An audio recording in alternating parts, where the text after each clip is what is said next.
Hello, y'all. Welcome to Bam Bam Raw TV. On Bam Bam, aka the 411 Giant. Hit that like button, subscribe, and hit that bell icon so you know when my next video come out.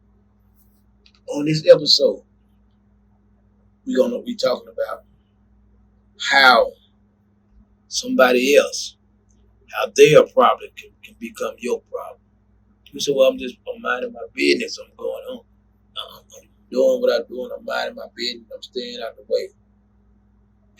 Dudes, when they in the federal penitentiary, especially most of us black people, we don't really have an outlet for our emotions. It's either through fighting, anger, or crying or whatever. And you ain't doing too much crying in the federal penitentiary. So what do? You suck it up and you find a way to deal with that. And it's usually with violence. Now, I'm gonna tell two stories, and one with a Native American, two with African American. Now, these guys, they was going along about their business, happy go lucky dudes. Don't they wasn't considered gangsters. They wasn't considered dangerous. They was underestimated. But that shows you how the people you're around, if you're not watching them, paying attention to them, what they got going on in their life, how they moving around at the penitentiary, their problem become yours. Number one, I'll tell you, we'll start off with, I remember the guy, USP Louis Leavenworth.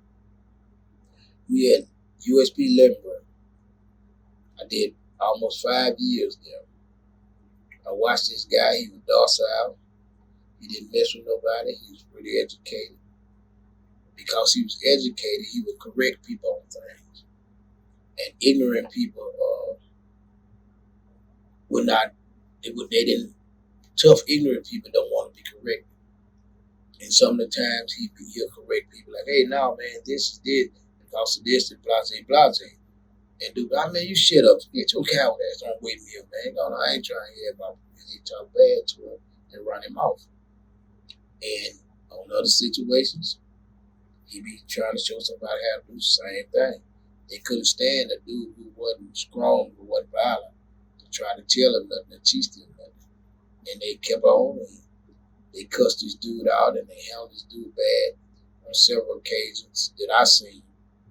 Some that I didn't see.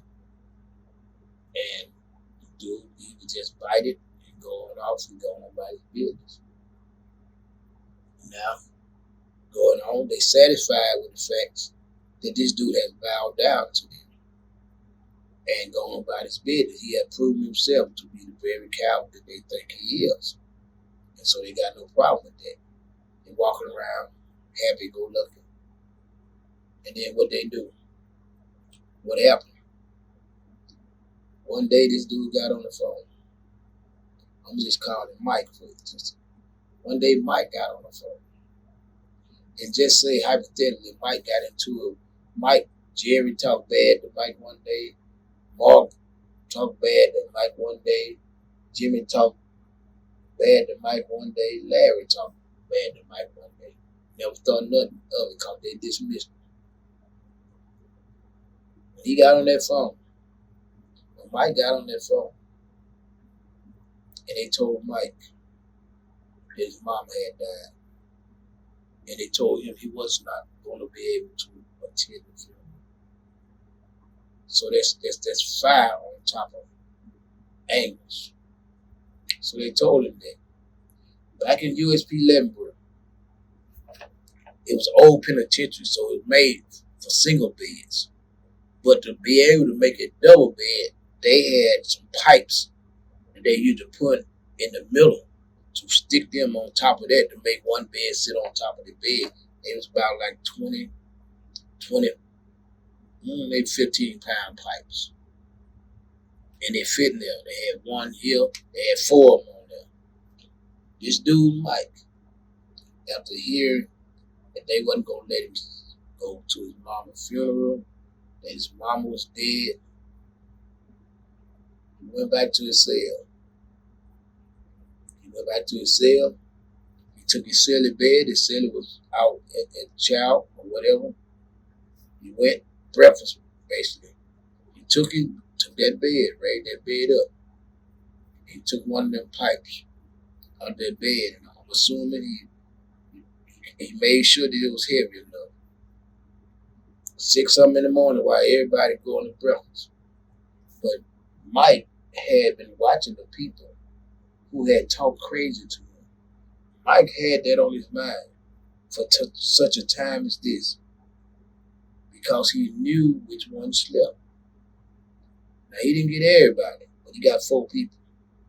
He didn't get everybody that probably had cussed him out.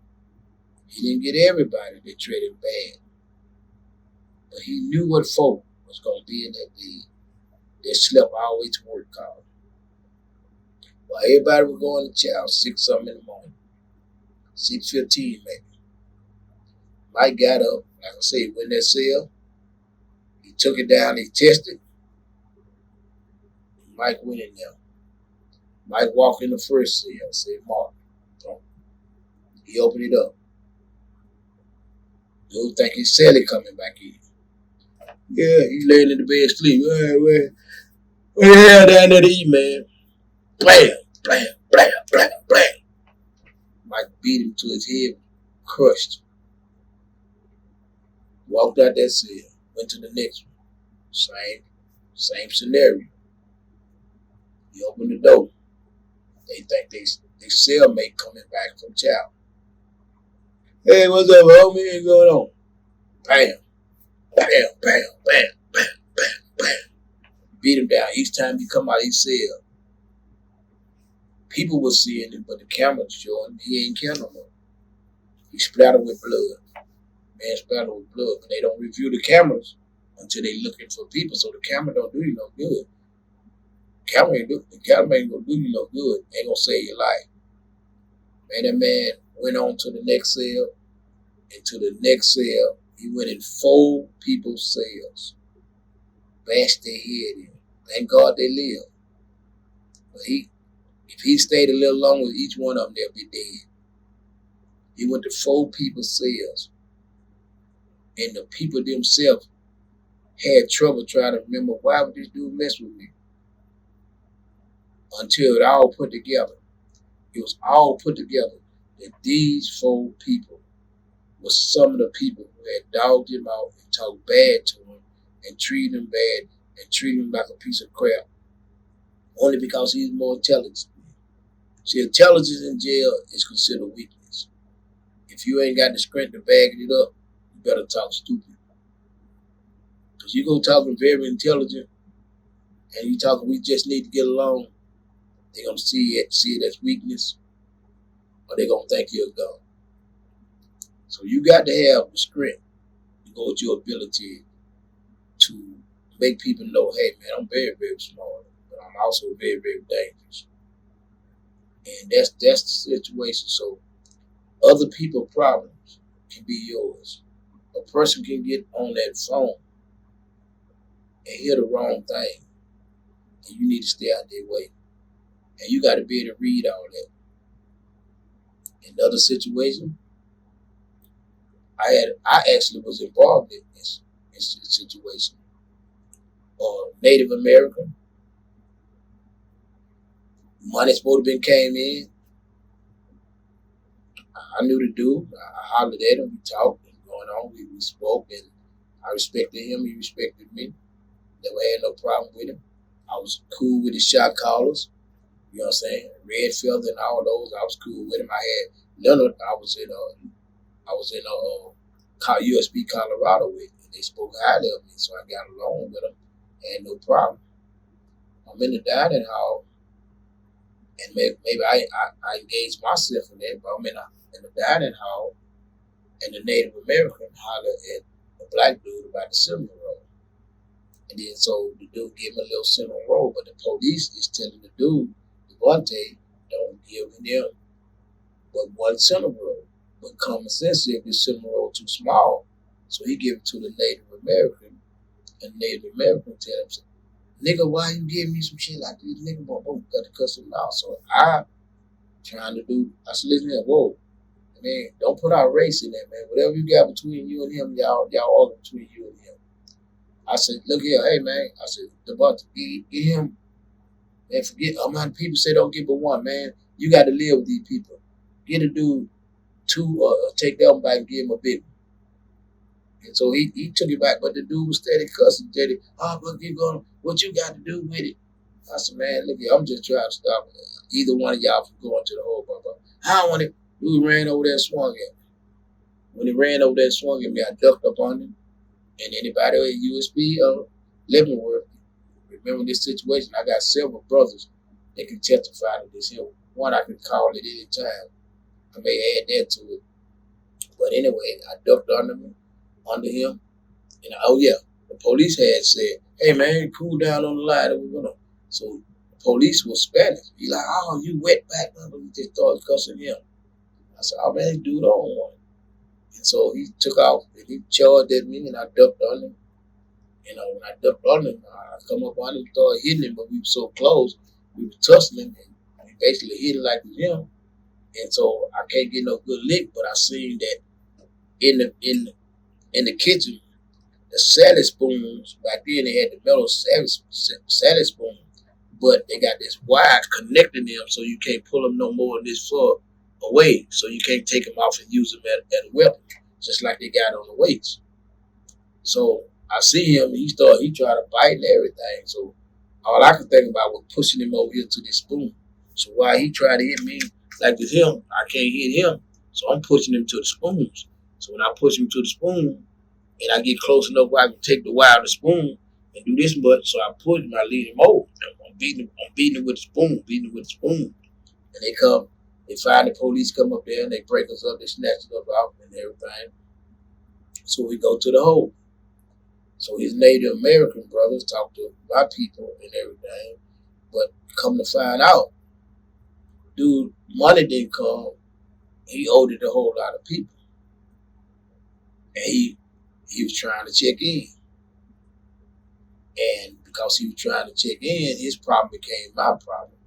Because I was trying to get involved with him and Devontae because he said the nigga N-word.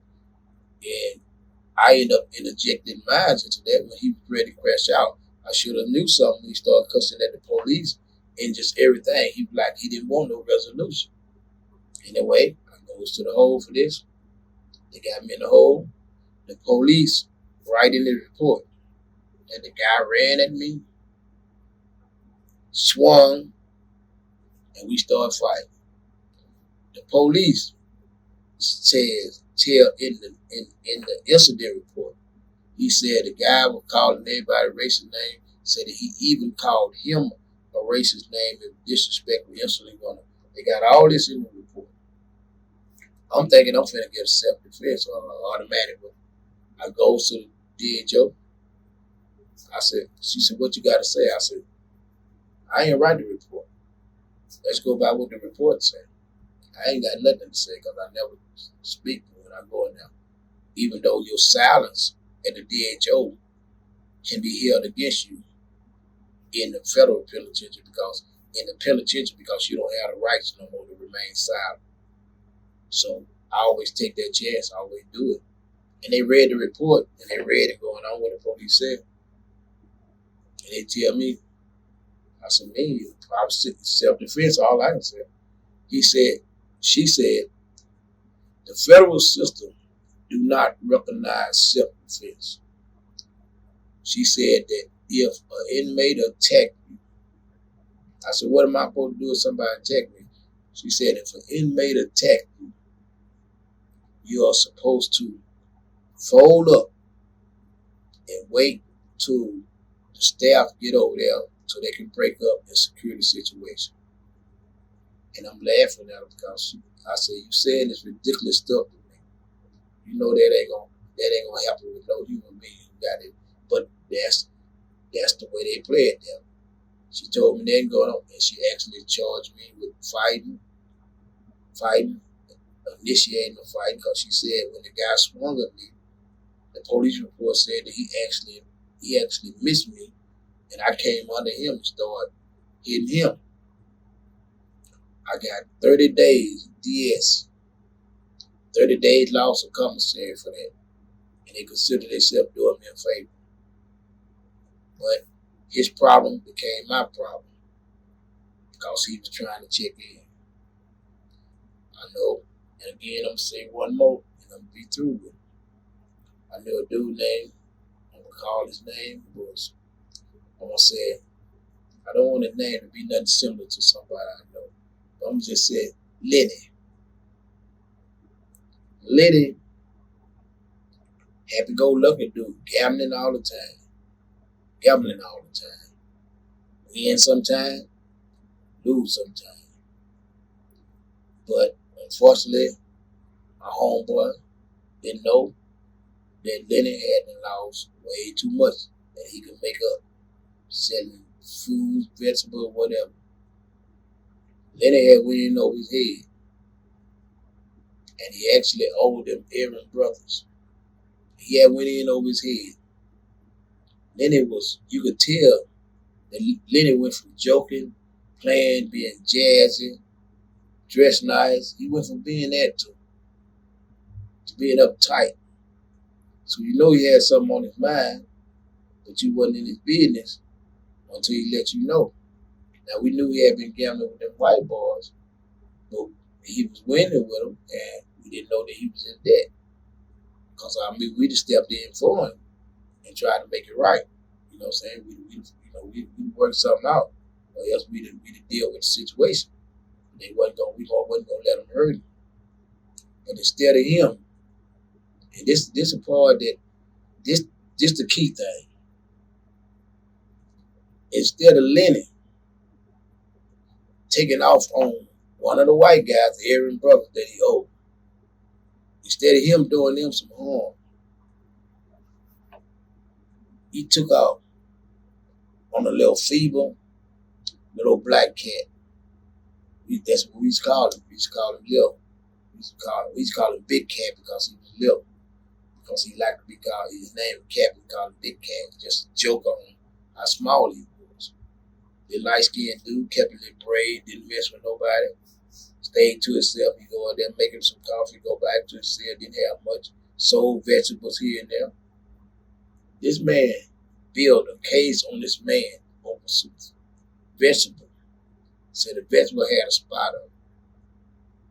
And this dude sit here and he beat that little dude up bad. He beat that little dude up bad and let himself into the hole. And he shipped the guy. That's when we started getting the wind of a lot of different stuff. When they shipped the little guy that he beat up, and they made it available for him to come back to the hole, out of the hole, to the compound. That bastard wouldn't come back out. He wouldn't come back out because he know that a lot of people were mad at what he did. But he also know that we had found out that he owed the Aaron brothers, and it was a check-in move. He refused to come back on the compound. He refused. They put him on protected custody, and I never heard of him going to a USP from them. Because one thing about the USP, we keep in touch with each other.